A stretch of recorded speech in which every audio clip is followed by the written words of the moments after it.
Just keep adding those winnings. Right, because it's a little warm, fall's arrived, so you're here to explain weather minds about the equinox and where to find peak colors. Yeah, you know, it's worth a little friendly middle school science reminder because I think we forget sometimes. Well, what is actually fall?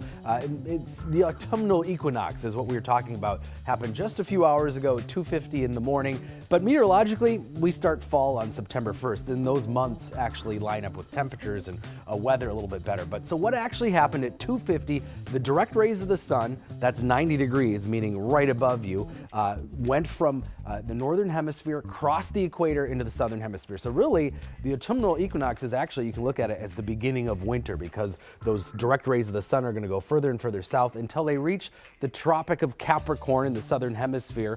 The opposite happened for us in June. The direct rays as close as they get to us just south of Florida at the Tropic of Cancer. So really kind of the beginning of winter. The sun, the strongest sunshine is moving farther and farther away into the southern hemisphere. It's their turn.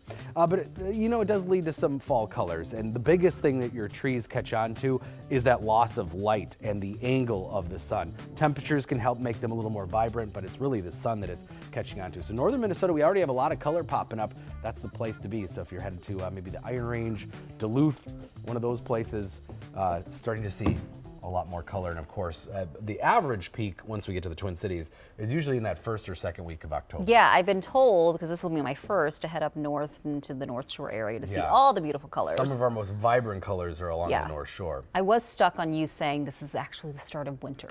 Yeah, I mean, it really kind of is because we're just continuing, the planet starts to cool, the Arctic nights are getting longer, and that produces cold air, and yeah, here we go. Great, great. Okay, but let's